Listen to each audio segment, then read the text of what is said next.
Hello, Sanborani, Dumalagam, Mzansi Africa, and welcome to your #1 youth show. This is Expressions right here on SABC 1. Kantigen Dumlo, Okalosa Kalubisi Unonkanyezi. Asiqala ke siqongqotha inyanga yolutsha, uMzansi Africa is reminded of the courage, the resilience and sacrifices of young people.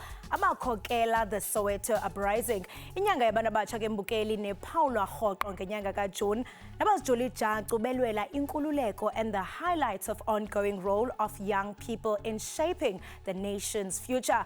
Le nyanga ke mbukeli serves not only as a remembrance of the past, kodwa ke mbukeli siyajonga indlela abazijolija ngayo to create a more inclusive and prosperous future-driven leadership of abantu abatsha baseMzantsi Afrika. Sive kuwe ke njengomntu omtsha uba uthini na rhabula ungafinci.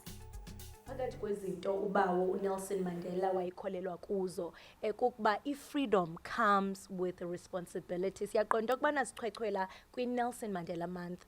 Uthini umbuzo wethemba okanye into ongayinikeza kwithemba kubantu abatsha? My biggest issue is that abantu abasha, they don't visit the archives. Young people are so digital in a way that they are even lazy to go to museums, like physical museums. And it's very important, especially we era misinformation and fake news, where news travel fast and where young people are misinformed, especially with social media.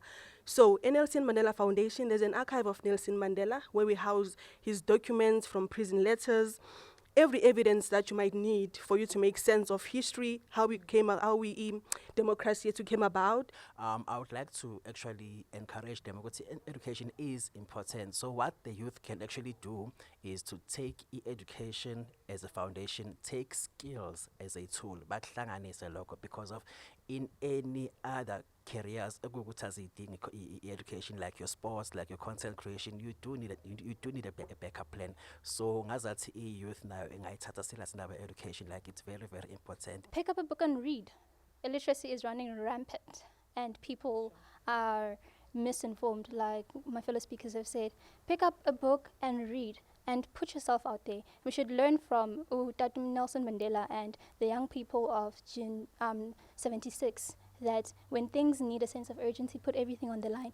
We have women dying every day. I feel like that's not being treated with enough urgency. Doesn't matter if I'm unemployed, if I'm dead. Doesn't matter if I have water, if I'm dead.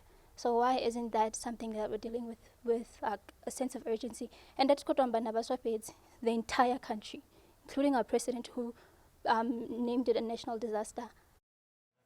Well, those were the views of young people. Joining me on this very important discussion, Mbukeli Sinaye Samantha Mashaba, who is a dialogue and advocacy analyst. We also have Onur Ahmad Yenake Mbukeli.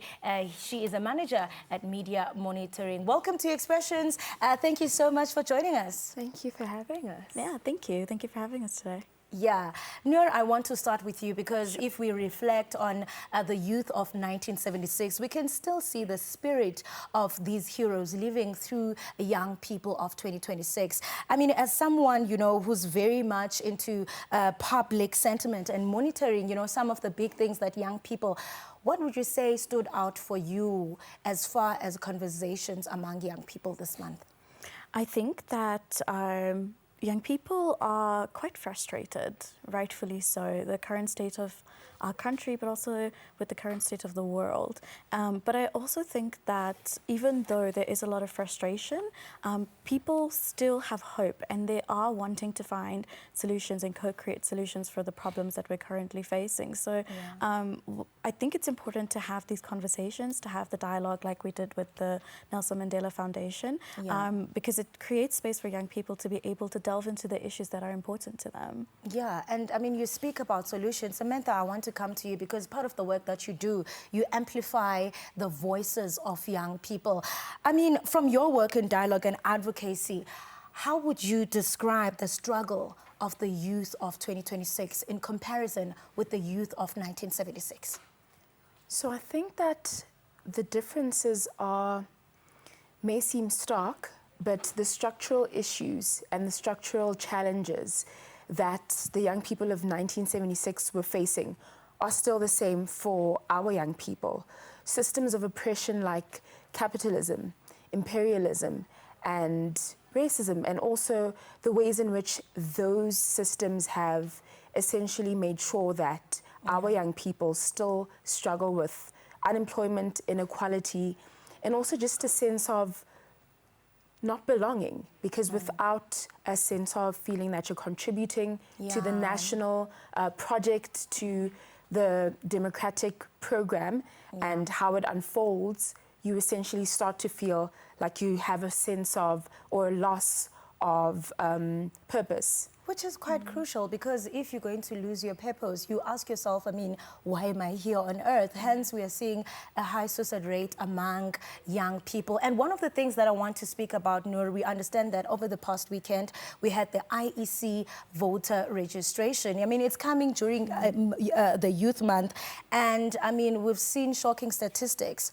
Over 70% of young people that are eligible to vote, you know, around the ages of 18 and 19, they did not register to vote. More than 70%. That's not just a statistic, it's a number. What do you think are some of the key contributors to young people not participating politically? I think a lot of it does come down to voter apathy. I think that because of a number of issues like the high rate of youth unemployment, and feeling like your service delivery, people are not getting service delivery, and a number of different issues, I think that young people are becoming increasingly jaded with the system. They're feeling disillusioned. They don't really firstly, they don't see themselves represented when it comes to our politicians. A lot of them are older, and so it's a case of youth representation. But also secondly, you know, people have been voting since 1993, 1994, and a lot of people are feeling that despite being going out and casting your vote, things are not changing. And so because the system is not working for young people, a lot of them are feeling a bit despondent. And I understand that, but I think it's also really important for us to be able to contribute to democracy and be active citizens as well. And if we're not voting, then I think we're kind of giving up and letting the system stay the same. Samantha, where do you think that disconnect lies? I mean, when we look at youth participation and real change, where is the disconnect? I think as much as we are pleading with young people to vote, and voting is important, it's the very first step of being able to engage with democracy and being able to vote for leaders that you feel reflect the vision that you want for your society. But there's a big responsibility on government, institutions, as well as civil society to build the trust back, to show that there is an incentive for young people to vote. There is an incentive to being democratically, being participants in the democracy. And I think that's where the lack is. There's a gap between what we promise as politicians or the political elite, as opposed to what happens and the failed institutions that are supposed to hold these leaders that we put in power accountable. Yeah, Noor, part of the work that you do, you're also on digital social media. And I mean, we understand that social media has become very powerful, where young people are able to express themselves. I mean, from your consultation view, do you feel that young people are using social media as part of advocating for real change, or we really need to do some groundwork?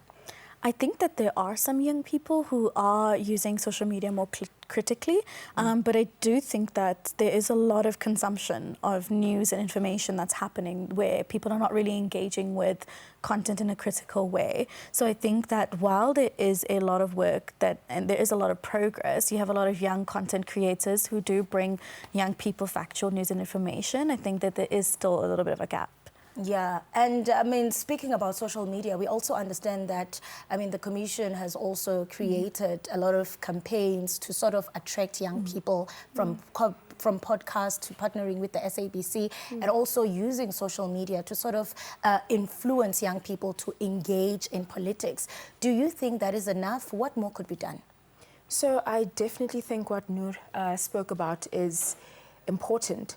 So I do feel like there is a big sense of consumption on social media, but I think the critical step for us as young people is to take that awareness and that knowledge that we're being able to have access to through social media and having that translate into organizing, into being better coordinators and advocates and people who are able to use that to translate into policy change. How are we influencing the mandate of political parties as How opposed are we to influencing the how are we- mandate how are of we political influencing parties? the I mandate, like that yeah. so much because, I mean, I do want us to touch on that, especially when it comes to looking at political ideologies and their manifestos to see, do they really truly represent us as young people? Mugeli, sizawuqhubeka nengxoxo. Be sure not to move a muscle. You are watching Expressions.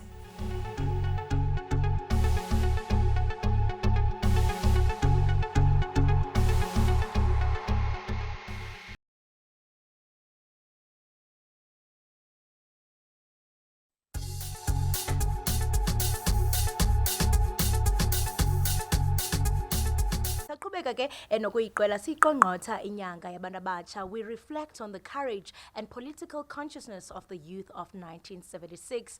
50 years into democracy, umbuzo umile awugunqi. Ingaba kutshintshe ntoni? Ulutsha namhlanje lungathi lufunde ntoni kulutsha lwango-1976? Sure, a number of things stand out for me when we think about the generation of 1976. I think first and foremost is how young they were. I think for a lot of us, it hasn't dawned on us that we're talking about teenagers. We're talking about people who are as young as 9 and 10, right?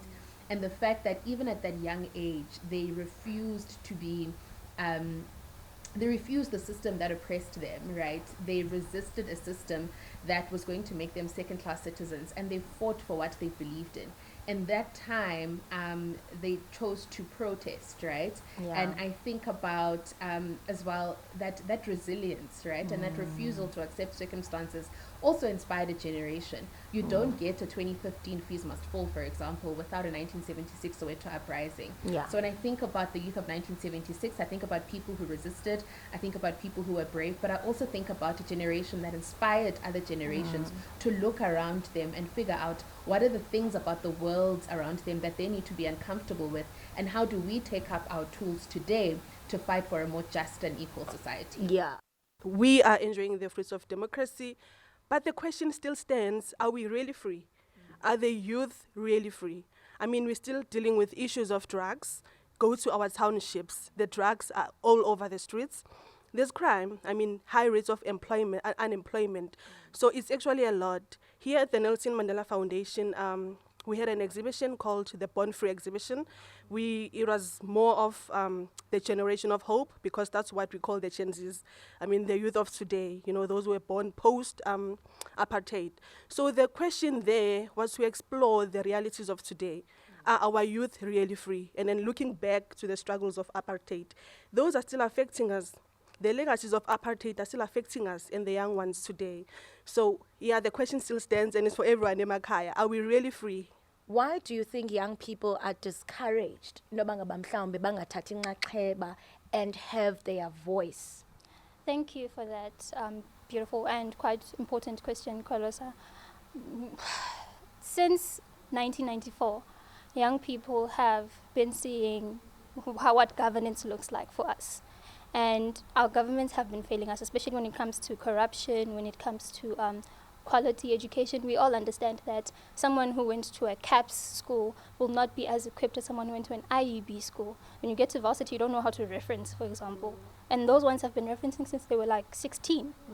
And those are just some of the things that we see as young people, and they affect how we think. And we just think, you know what, these people don't care about us. Why should we care? And when it comes to voter registration, I think the biggest problem is that our political parties are focusing on political mobilization than they are on political empowerment. When someone comes to your area and they're trying to register you to vote, they'll also try to tell you what to vote for and why you should vote for that. But how about you just give me the manifestos and let me make my own decisions? Let me understand that the decision is mine to make and empower me to make that decision.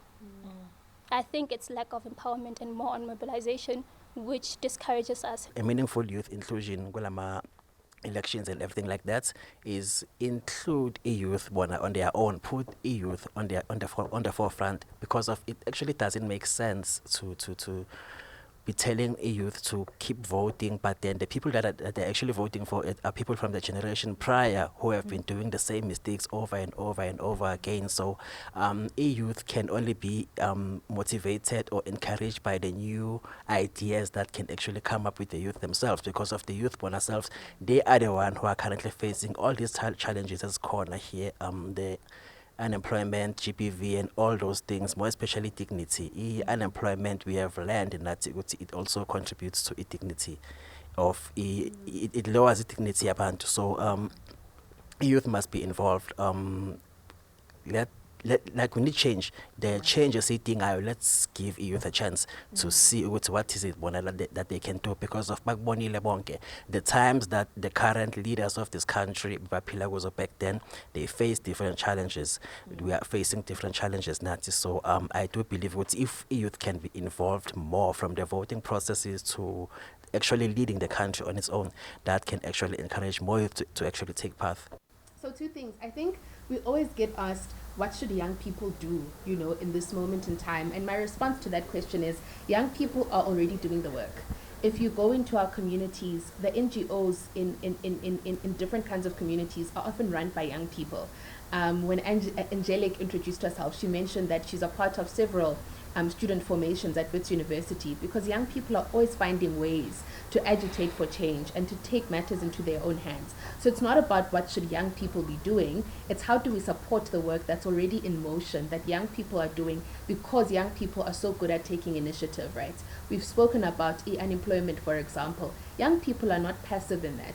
We see young people emerging as content creators. We see young people emerging as entrepreneurs, because young people are trying to challenge the circumstance. And I think that ours is to support that, right?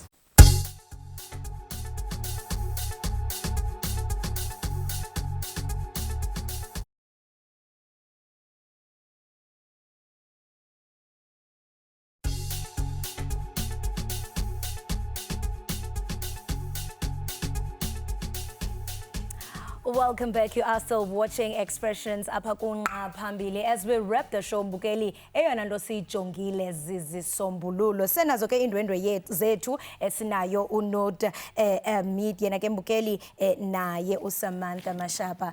We are wrapping the conversation and we are looking at solutions. And I cannot ignore your T-shirt, because what we can learn from the youth of 1976 is that no victory comes with sacrifice. We are seeing millions of young people mobilized because of the South African football. How can we use the same energy, especially for civic participation? I think that with every wave of young people and South Africans who are achieving incredible things here at home, but also across the board, is courage and a sense of great belief in our greatness and this hope that we see a better tomorrow regardless of our circumstances. And I think that's something that has inspired us from generations like the 1976 young people, 2015 with the Fees Must Fall, and also other youth movements across the world. And of course, it's a responsibility that we hold very dearly. Democracy also comes with rights, but a big responsibility. And I think that that's something that we always can look towards and strive for. Yeah, and speaking about responsibilities, I mean, one of the things that Ubao Nelson Mandela spoke about is that there is no freedom that comes without responsibility. We are transitioning from the Youth Month to Mandela Month. How do we translate, I mean, his legacy from commemoration into practical action? You know? I think that, you know, we need to keep the spirit of those who came before us in mind. As Samantha has said, you know, young people today have a lot of courage, and we have a lot of ability to be able to find solutions to our problems. As Tata always used to embody the spirit of change, and no matter what circumstances we are facing, we're able to overcome them. So I think we just need to keep that in mind, especially going into local government parliament elections this year, but also any other challenges that young people are facing. And I mean, because you're doing such a very important job as a media monitor, I mean, how do you monitor or how do you help young people, you know, measure all the success that you are talking about leading up to the local government elections? Yeah, so I work for Moxie Africa. We're an organization that works at the intersection of human rights, media and democracy, and we always are striving for open and trusted information. So this year we are empowering young people through a number of different programs, which includes our Web Rangers program that actually goes into schools and tries to provide children with media and literacy training and information. So we're hoping that through these different programs we're able to give young people the tools and skills that they need to be able to critically evaluate information and ahead of the elections, particularly on social media. Yeah, and I want to speak about the importance of dialogues because, I mean, the young people in far-flung areas like the rural areas, you know, who will say, we feel like as young people we are not included. What is the importance of dialogues? And, I mean, how do young people start amplifying their voices no matter where they are? So the importance of dialogue, I mean, our history teaches us that, you know, for some democracies in some other countries, revolution or coup d'etats is how they got to democracy. But for us, through dialogue and negotiation, we've seen what it means and how it can be catalytic in changing our lived realities. And so for young people, I think that it's about using the tools that are at hand, as limited as they are, and centering their needs and their wants, but also standing up and being the people who people we can see on the ballot papers, you know. I think that it's not only for us to give a mandate or to be agitators, which is important, but also standing up and being the leaders of integrity, of courage, and of transformation, standing up and being those people, being those politicians, going into government and making that change from within as well. Be the change you want to see as a young person. I mean, for a young person sitting at home, I mean, we understand the high rate of unemployment, depression among young people. There are a lot of struggles, you know, that young people are facing. I mean, what words of wisdom do we give them, especially when also it comes to entrepreneurship? Lack of funding, lack of resources, there is so much. It's like the world is against young people. What words of wisdom do we give a young person sitting at home? I think it's quite hard. Sometimes when you're in a very desperate or destitute situation, you don't really want, you know, words of wisdom. Sometimes you just want someone to help you through and give you practical solutions. I think what I would say is that to not lose hope, and that one thing that we have learned throughout this entire month through different dialogues and events is that young people have the capacity to be able to create their future and to bring about change, and we mustn't forget that the power that we hold. Alikho ikamva ngabantu ngaphandle kwabantu abatsha. Thank you so much for joining us and sharing your very important insights. Mukeli siqola siqonqotha ngolohlabo eyanamhlanje sibambe ngazibini ngokuba unathi asikushiyi wedwa ke inkosi yamagcokama ikhona with a song titled Amabulawa. Good night.